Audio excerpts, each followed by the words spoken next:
sun hadn't even come up yet. I could imagine there was probably a little bit of fog on the water. It was cold. It was Manhattan, New York. Summer, but just cool morning. It was July 11th, 1804. There were two rowboats that had sat there, and both parties would get in separate rowboats there on the Hudson River, and they were going to be crossing from Manhattan across the Hudson into the heights of Weehawken, New Jersey. And this was planned. There had been a lot of planning that had gone into this particular morning. There needed to be some getting into these boats before the sun had come up. They needed to be to the other side of the Hudson and on land by about 7 a.m. And so this journey started out just on time. The two separate parties hopped in their boats and they rowed across, not by themselves. No, each of them had a partner. They would call them a second.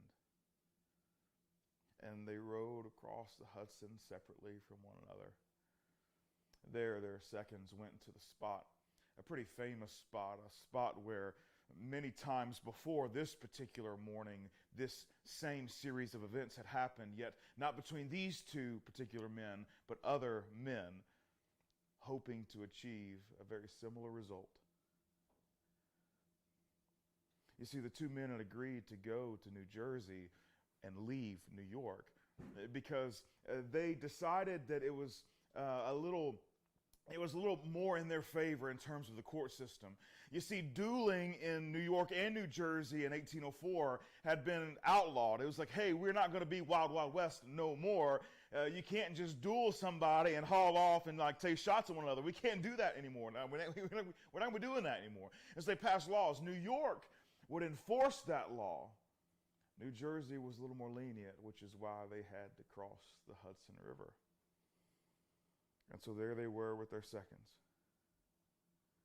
On one side, facing the city, stood the current Vice President of the United States, Aaron Burr.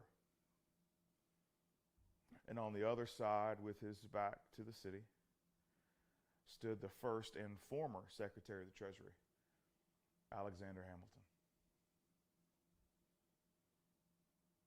These two had issue with one another. These two had a strong distaste, so much so the only way to resolve their issues was not to compromise, was not to figure things out, but to stand in front of one another and pull the trigger of loaded guns, hoping that one would not survive this conflict because they could not solve the interpersonal conflict that was between them.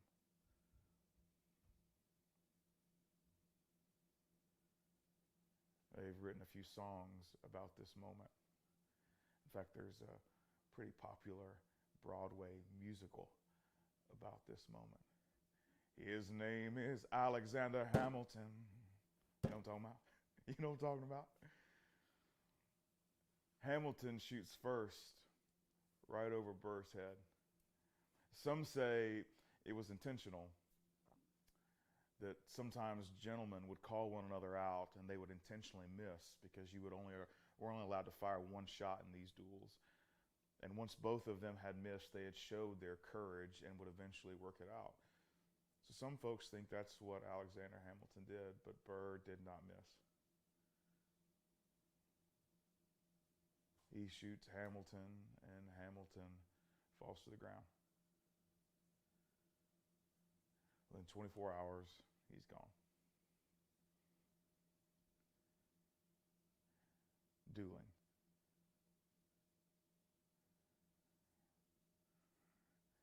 At some point, we decided this was not the best way to solve conflict.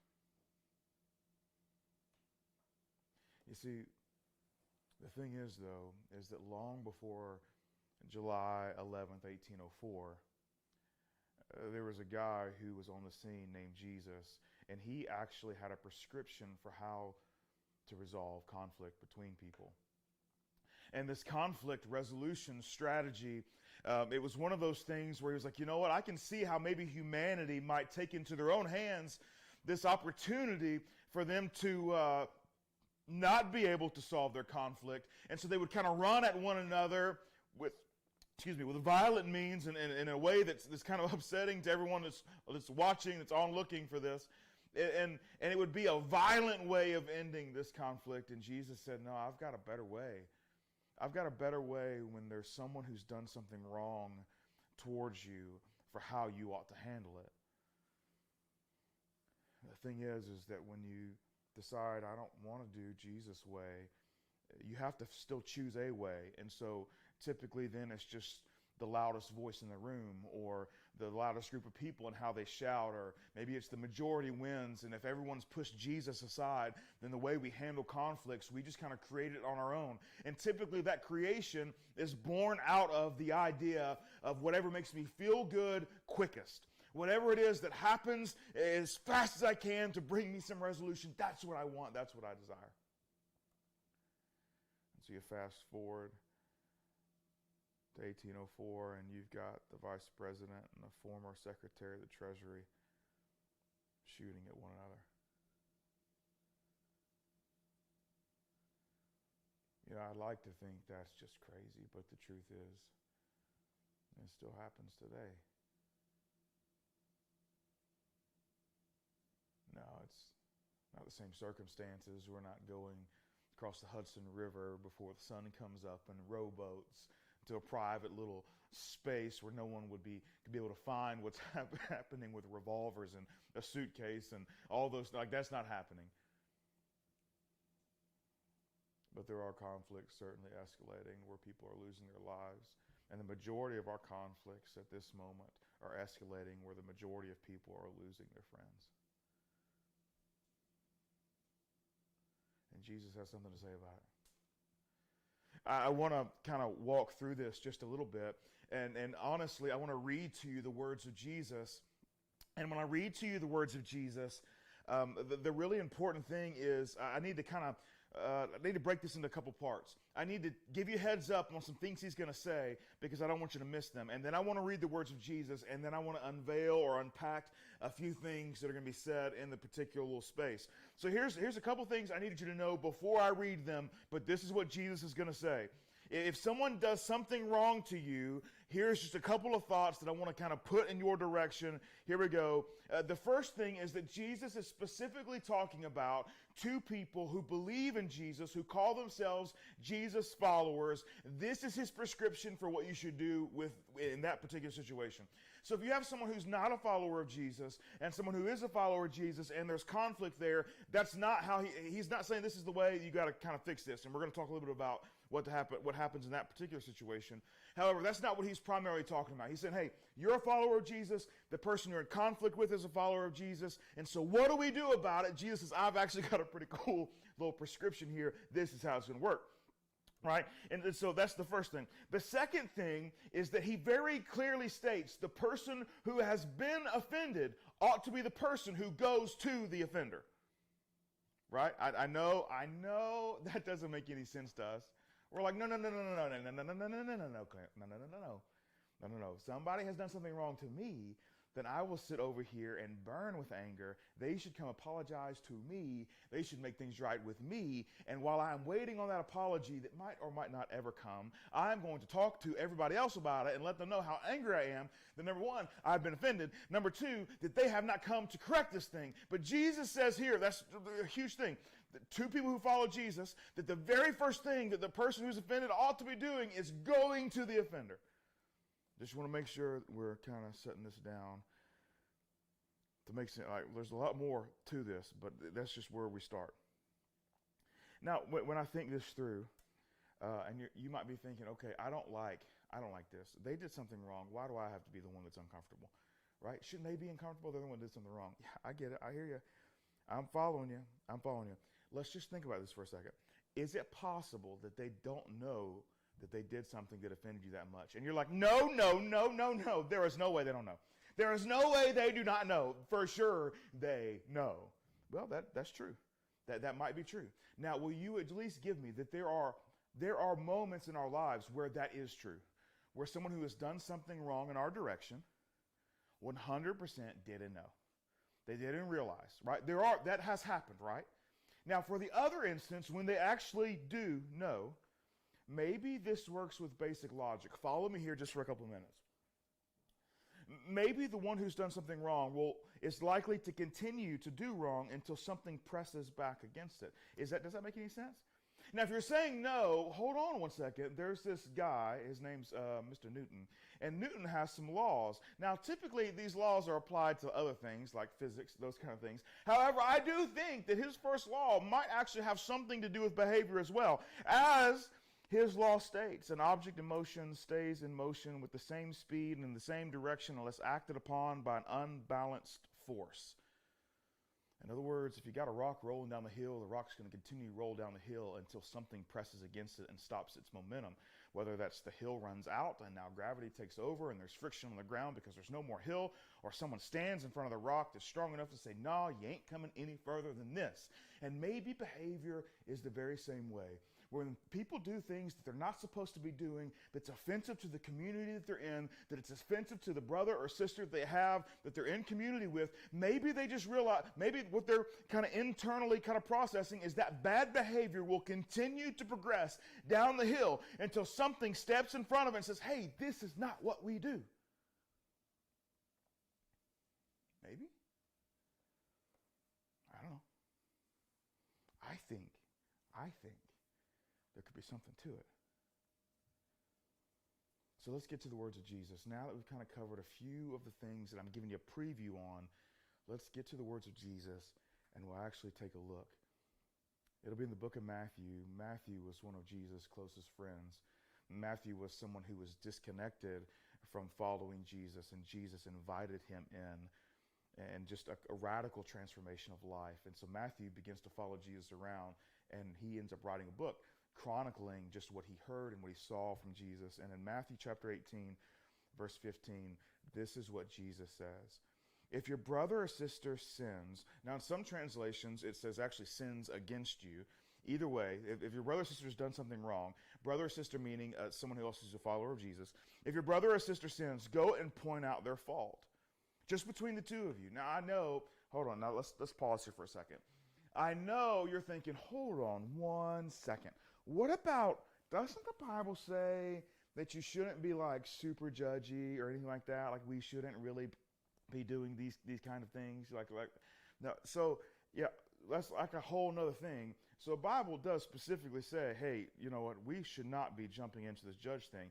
But a lot of what that context is, hey, you should be judging whether someone's going to heaven or hell. That's ultimately God's thing. However, within the church, as a follower of Jesus and a follower of Jesus, we have a responsibility to spur one another on, or to help encourage one another on towards love and good deeds. That we should be bringing one another, arms around one another, saying, hey, you know what? We can do better than this. Hey, you know what? This is not the way we have to live. Hey, you know what? There's something happening in your life, and I have to bring it to you. I have to bring it to you because I know that you love me and I love you, and at the end of the day, that love requires the responsibility to speak up on that love's behalf, to say, hey, we've got to make a change, right? So he says, hey, if your brother or sister sins, go and point out their fault, just between the two of you. If they listen to you, you have won them over. But if they will not listen, take one or two others along, so that every matter may be established by the testimony of 2 or 3 witnesses. If they still refuse to listen, tell it to the church. And if they refuse to listen even to the church, treat them as you would a pagan or a tax collector. Now, let me break that down real quick, because honestly, there's so much more beyond this we've got to get to. We just have to understand this as a baseline or as a beginning. So step 1, he says, hey, when someone's done something wrong against you, someone's gotten into it deep with you, first thing you do is you go, the offended, right, the person who has not done the wrong, goes to the person who's done the wrong. That's step 1, one-on-one. It's a conversation.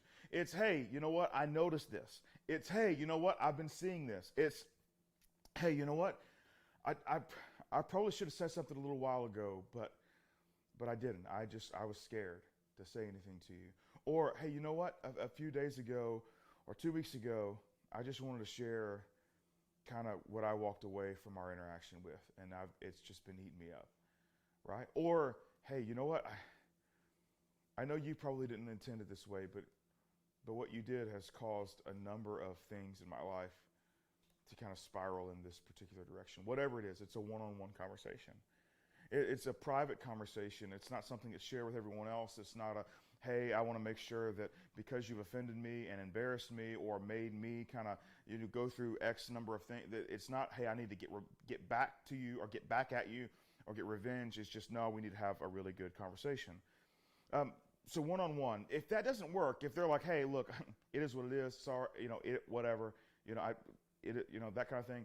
Or, look, who are you to judge? If that's the kind of thing, then what he's saying to do is, hey, it needs to be 3-on-1. And so what you do is you go grab a couple of people. Now, it's important who these people are. These people are not like, it's not like a posse. It's not like we're gathering this crew that's going to walk up on this and like ambush them like, hey, I brought reinforcements this time. Like that's not what's happening. Right, but you're gathering a couple of people, 2 other folks, and you're saying, hey, you know what? Here's the deal. We need to have a little bit of prayer. This is what's happening. I just need someone else to speak into this. Now, here's the thing. Often it's in this moment that you'll begin to realize as the person who's been done wrong or who has seen the wrong, there's a possibility by bringing in these other 2, and they need to be followers of Jesus too, that bringing in these other 2 folks, they might actually be able to point out where you actually have done a little bit wrong yourself. And you need to be open to that. So you're not bringing people in to ambush this person and say, look, now it's 3 against 1. You're bringing 2 other followers of Jesus in to say, hey, you know what? Let us add our perspective to the conflict that's happening in y'all's life. And let us just speak to it. Because at the end of the day, it's not good for any of us for you to be angry at this person or you be upset or hate or any of those things. Fill in the blank. And so you're inviting 2 other people in. They're like, hey, we just want to take a look. Put some fresh eyes on what's happening. And say, hey, here's the deal. Now, let's just pretend for a second that you still are completely innocent. And the other person is 100% absolutely dirty, rotten scoundrel guilty, right? That's the deal. And these other 2 people come in. Then what it does, hopefully, if they're followers of Jesus, then they can de-escalate anything that kind of just blows. And I know you might be saying, if I were to bring 2 other people to that person, they would absolutely lose their feeling. Whatever they would do, they would lose it, right? Whatever they got, they're losing it. That's what's happening. Well, it depends on the people that you bring, and it depends on the approach that you have. The thing is that conflict is essential to our personal growth. Conflict is essential to our personal growth, right? The question is, can we figure out a way to make the conflict healthy? Accountability is essential to our personal growth.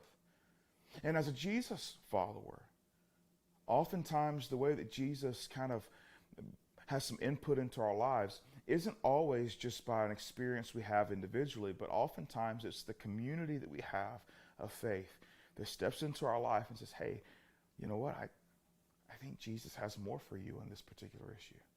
I think Jesus wants to raise the bar a bit in this particular issue. I think Jesus has a better way than the way this is being handled right now. And there's a little bit of submission that has to happen. So he says, hey, 1-on-1, 3-on-1. The next piece is take it to the church. Now, in the first century, it was a little easier to take it to the whole church, right? Because it was a smaller community. People could sit around hey, you know what? This whole church is aware of this, what's going on.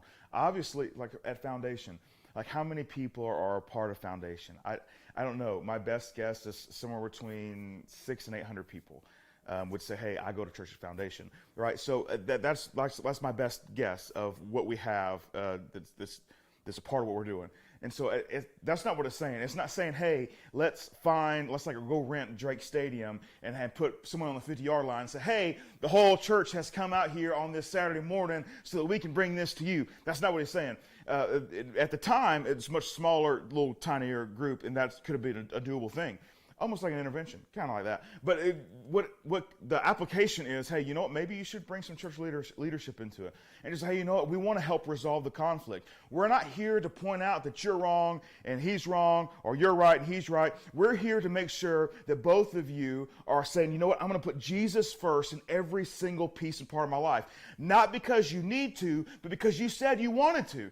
Everybody has already agreed. Again, these are rules for Jesus followers. Everyone has already agreed. I want to follow Jesus. And so sometimes you just need someone else to step in and say, hey, you know what? Look, I got no dog in the fight, except for I have both of you that I care about because you are a follower of Jesus. And because of this, we want to make sure that both of you do the very best you can to follow Jesus, even in this very particular situation. Now, it says if that doesn't work, right? If that doesn't work, then you should treat him like someone who doesn't know Jesus, a pagan or a tax collector. That's how you treat him.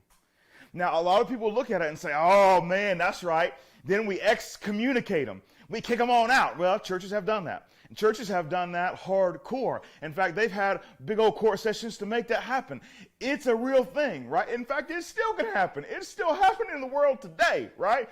However, I think when we take a look at the heart of Jesus, not this particular passage, we take a look at the entire heart of Jesus, and Jesus gives us a completely different view on what it looks like to treat someone or to interact with someone who's far from God.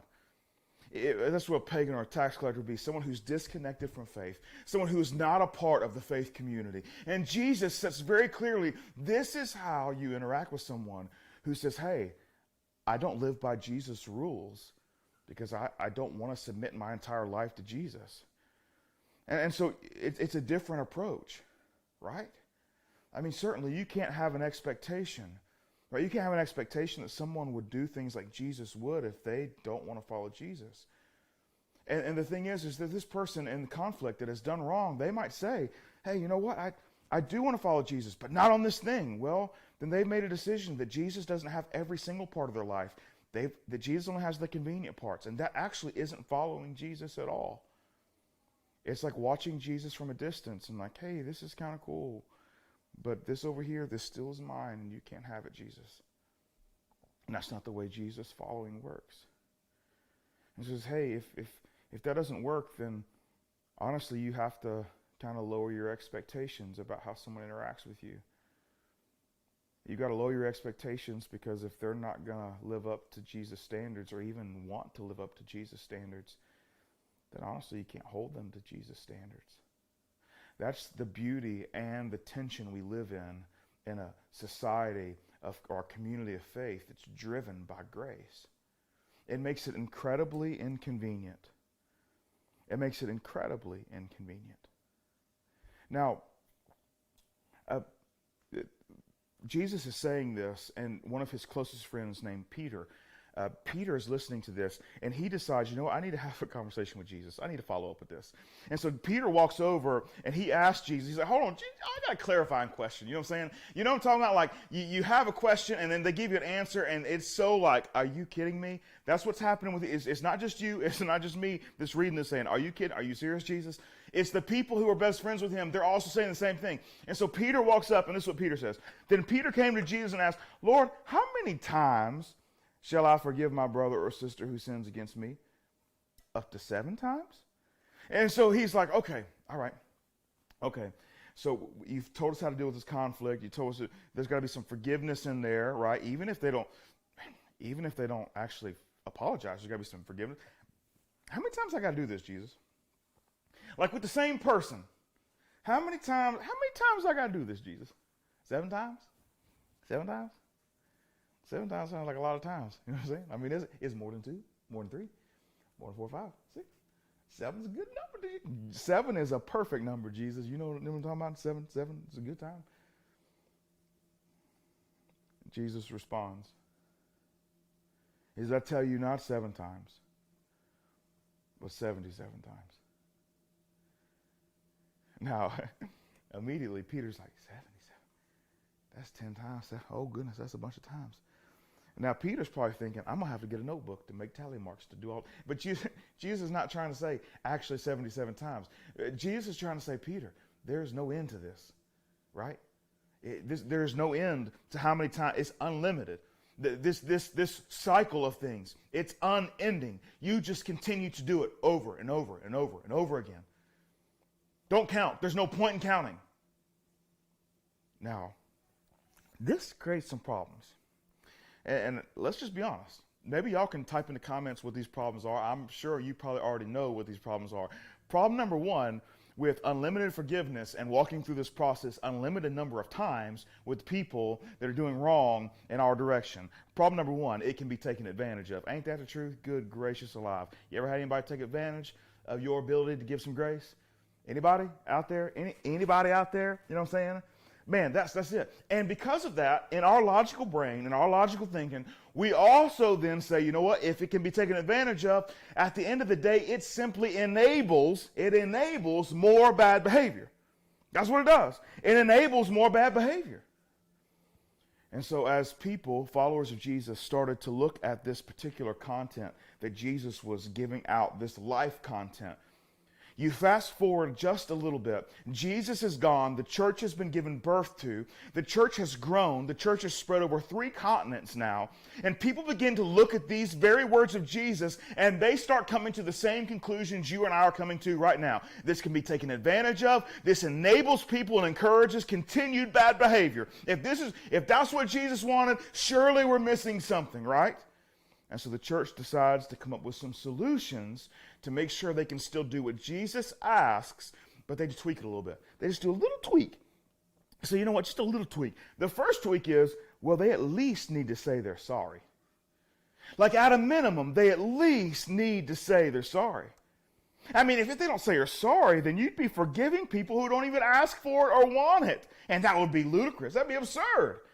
That'd be ridiculous. Why would we forgive someone who doesn't ask for it or doesn't even want it? Why would we go through the stress when someone has done something against us and they don't want to fix it? Why would we then go through the heartache and the turmoil of figuring out how we forgive them when they don't even want it?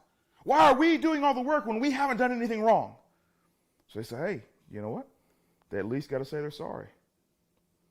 In the early church, there were some that wanted to see an implementation of some church discipline. And one early church leader actually said it this way: and discipline with words, and if necessary, also with whipping. Right? Now, I mean, and I don't mean like put some holes in a wooden paddle and pop them on the booty one time. I'm talking about whip them. You know what I'm talking about? WHIPP, whip them. You know what I'm saying? That's what happens. That's what they're asking. That's what they're saying they want to happen. Whip them. Say they're sorry, and if they don't want to say they're sorry, whip them bad boys. Then they'll say they're sorry. In the Catholic Church, they took it so far as penance that then led to indulgences. Acts and payments that were done in order to receive forgiveness.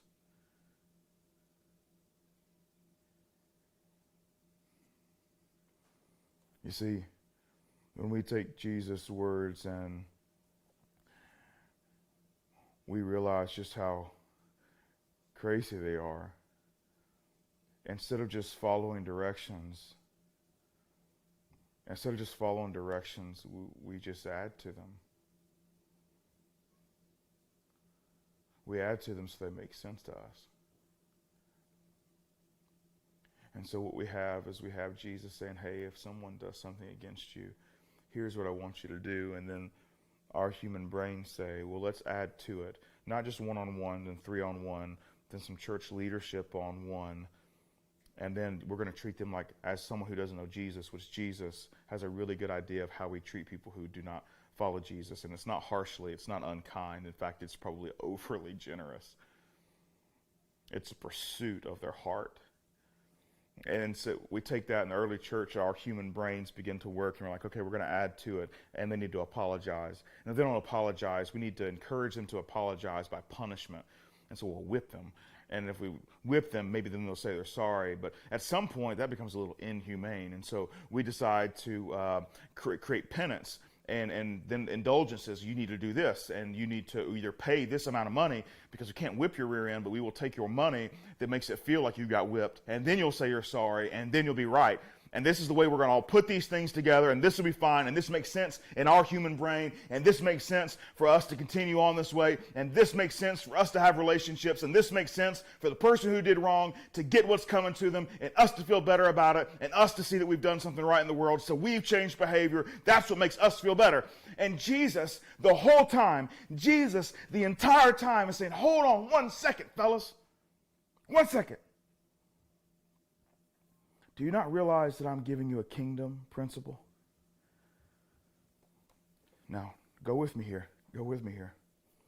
Last week we talked about Jesus saying the kingdom of heaven is like a little bit of yeast. You can't even see it. And it works its way through 60 pounds of dough. I remember I said, hey, anybody got 60 pounds of dough? Can you show me what that looks like? The 60 pounds of dough is ridiculous. It's huge. And this teeny tiny bit of yeast you put in this dough, and it works its way through the entire batch of dough, changing the outcome. When you put the yeast in and you kind of mix it around, when you're initially, it doesn't look any different. It looks the same. And there's no difference. Yet when you put it in the oven, the finished product is what looks different. The way it reacts to heat, the way it reacts to the oven baking process, that's where it changes.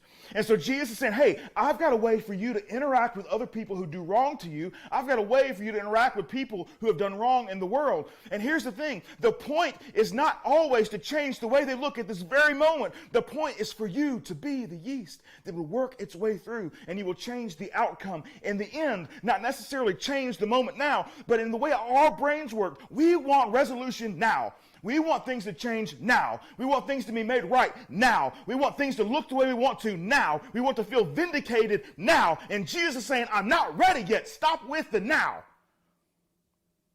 Stop with the now. Why do you have to have things your way right now? Yes, you're right. It is right. That is the right thing to do. But the truth is our world is broken. And Jesus is going to make it right, but not right now. And why? Because the kingdom of heaven is working its way through, like a little bit of yeast, through an enormous amount of dough, little by little, changing every piece it comes in contact with. And you can't tell now. You can't tell now. But the chemical reaction that begins to happen in these moments are changing the way it finishes.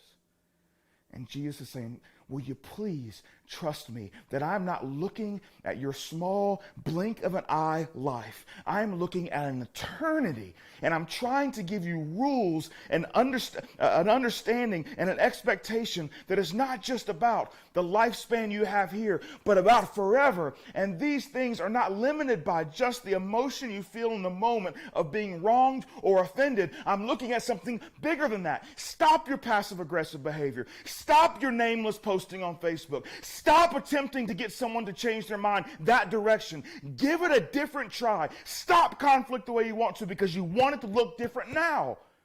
He's saying, will you please just be the yeast? Will you please just be the little thing that cannot be seen, that works its way through the dough? And it doesn't make sense. It encourages bad behavior. Maybe it does. Or maybe it changes people in a way we will never see. Maybe it enables someone to continue to take advantage of the world that they're in. But maybe it's the 160,000 chances they were given. When they're rock bottom, they'll realize there was something different about that person that continued to love me while I'm getting my face smashed in by the addiction that I have or the problems I've created for myself. And I'll do anything to experience that again. And it's that rock bottom moment. It's in that moment that they decide, I think I'd rather try Jesus' way.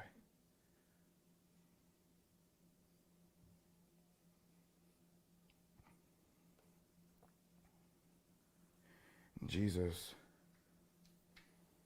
isn't even, or the reason we're talking this morning isn't even about that. We're just now getting to it. That just sets up what we're about to talk about.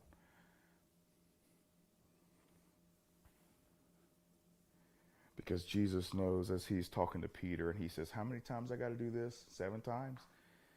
And he's like, unlimited. Peter, stop keeping count. he knows that he needs to give Peter and the rest of us some more information in terms we understand about something we don't understand. Jesus calls it a parable, and in this parable, he introduces our choice statement for the morning. We're in a series called The Choice is Yours, and ultimately that's all Jesus wants to do, is he wants to make sure you have all the information, as much as you can handle, about life, and then he gives you a choice. And he's about to tell Peter, you have a choice, Peter. You can do this 7 times, which is way better than most people. That's actually pretty stinking awesome. If you want to go through that process 7 times, that's pretty great. But I want to give you some more insight, and then I want to let you make a decision. Do you want to follow Jesus, or do you want to make up your own rules? Either way, the choice is yours. But I want to give you all the information so that you understand exactly what's happening. And so Jesus tells a story, and it goes like this. The kingdom of heaven is like a king who decided to settle up his accounts. And there's this one guy who owed the king 10,000 bags of gold. And so when it was time for that man to pay back the king, he stood in front of the king and said, King, I cannot pay the debt that I owe. And the king looked at the man and he said, okay, we'll round up your entire family and we're going to sell all of you. And I'm going to round up all of your possessions and I'm going to sell all of it to try to at least recoup a little bit of money. And that's what I've decided. And so the man is on his knees and he's begging. He's saying, please, please, I'll do anything. Jesus says that the king had compassion on him. And because of the man's plea, he decided to say, okay, you know what? Your debt's canceled. You have no more debt with me. And he let the man go. And the man walked out of the courtroom or palace where he was, and he walked into the street, and he found someone that owed him money. It wasn't 10,000 bags of gold. It was 100 silver coins that was owed to him. And so he finds that guy, and he takes him into an alley, and he puts him up against the wall. The Bible actually says that he begins to choke the man, saying, give me what you owe me. The man that owes the 100 silver coins, he can't pay, and so he begs, and he begs, and he says, I can't pay you, but I will. I will, but I can't right now. I don't have it. And so the man throws that guy in jail and says, you'll stay in jail until you can figure out a way to repay. Well, the people that saw this happen, they go back to the king and they say, hey, we just want to let you know, this guy that you forgave the 10,000 bags of gold, that debt, when he begged, he went out and found someone who owed him money, but not 10,000 bags of gold, just like 100 silver coins. And he took him into an alley and he choked him and he demanded repayment. And when the guy couldn't pay, he begged just like the guy did here with you. But this time he actually said, hey, I'm throwing you in jail until you can figure out how to repay me. And so the king called that servant back in. He said, go find that man. And so he brings the man back in that owed the 10,000 bags of coins that he couldn't repay. And he said, why? Why did you do what you did? And then we get to the key piece of this morning. If you've heard nothing else up until now, this is where it's at. This is the most important part. And the king looks at the guy of the 10,000 bags debt who had been forgiven. And he says this in Matthew 18:33. Shouldn't you have had mercy on your fellow servant just as I had on you? Shouldn't you have had mercy on your fellow servant just as I had on you? Just as I had on you.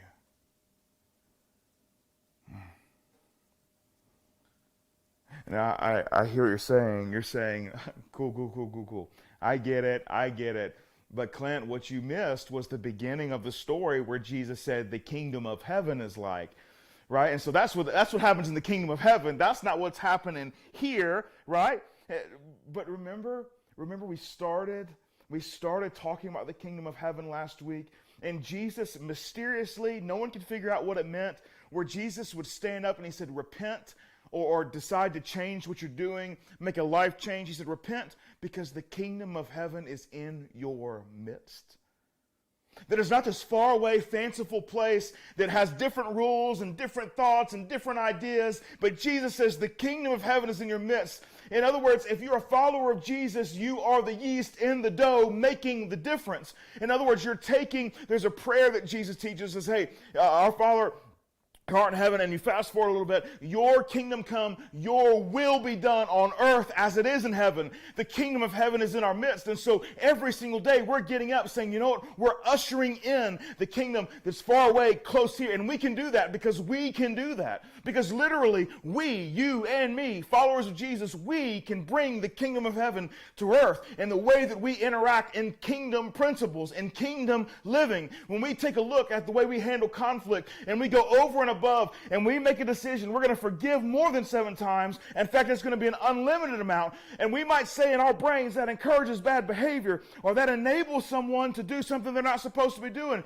But we're saying, you know what? We're just the yeast, the unseen piece that works its way in the dough. And we're not here to change things in this moment. We're here to make an impact so that maybe down the road the finished product looks different than it would right now if I did not invest in this particular area.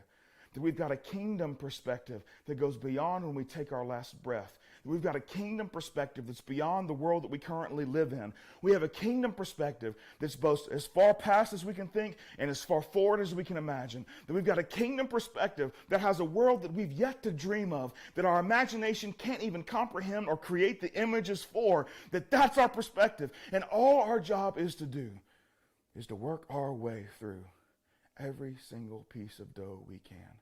Not to change every single thing in this moment, but to affect it in a way that it gives it the greatest shot, that when it's completely done and pulled out of the oven, it looks different than it would have been had we never shown up. Man. The kingdom of heaven is at hand. It's in our midst. Look at me in the eyes. Let me just tell you the truth. This is the way Jesus people forgive. That's all there is to it. This is the way Jesus people forgive.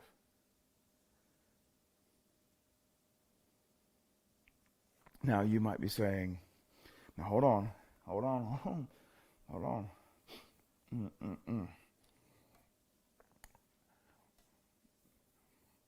What if it's difficult for me to trust? Now here's the thing. Forgiveness and trust are different things, right?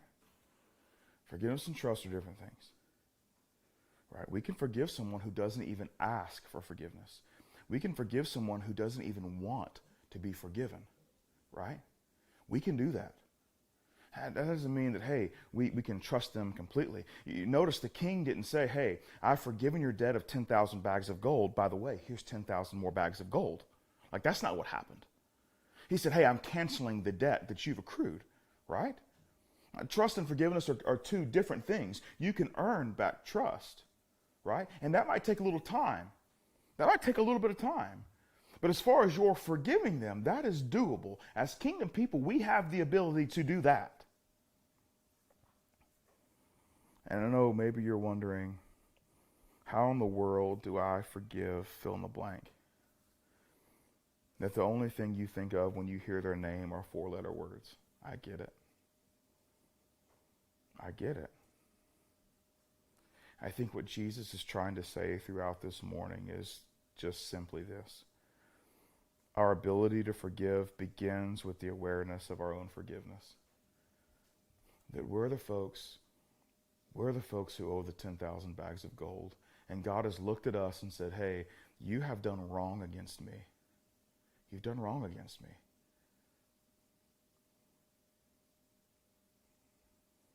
And I'm going to cancel your debt.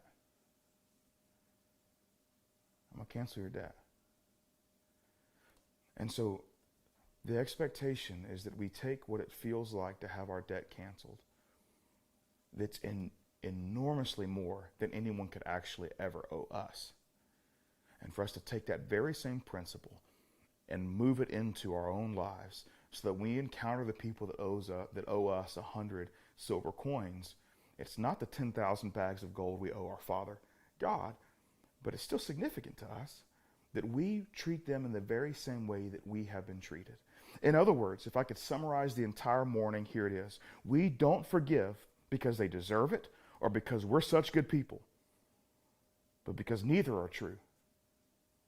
Yet God forgave us. We don't forgive because they deserve it or because we are such good people, but because neither are true. And yet God forgave us. That's why. That's why. At the end of the day, forgiveness is kingdom living. Forgiveness is a little bit of bacteria, this little bit of yeast that works its way through the entire dough. It's the smallest garden seed that you plant under the ground, and it doesn't look like it'll be anything, but it exceeds all your expectations. It's the smallest seed we put in the ground, the mustard seed, and yet it exceeds everything that we anticipated when we kind of look at seeds side by side. Forgiveness is kingdom living. Not because we're incredible people or because someone deserves it, but because we realize neither of those statements are true. And yet still, God forgave us. I want you to think right now as we wrap up, I want you to think of the person that you've been struggling to forgive. You probably see their face in your mind at this moment. I'm not asking you to trust them. I'm not asking you to give them another 100 silver coins or 10,000 bags of gold. I'm not asking you to do that. I'm not even asking you if they've asked for it or if they deserve it or they want it. The only thing I want to ask you is, do you remember what it feels like to be forgiven your 10,000 bags of gold?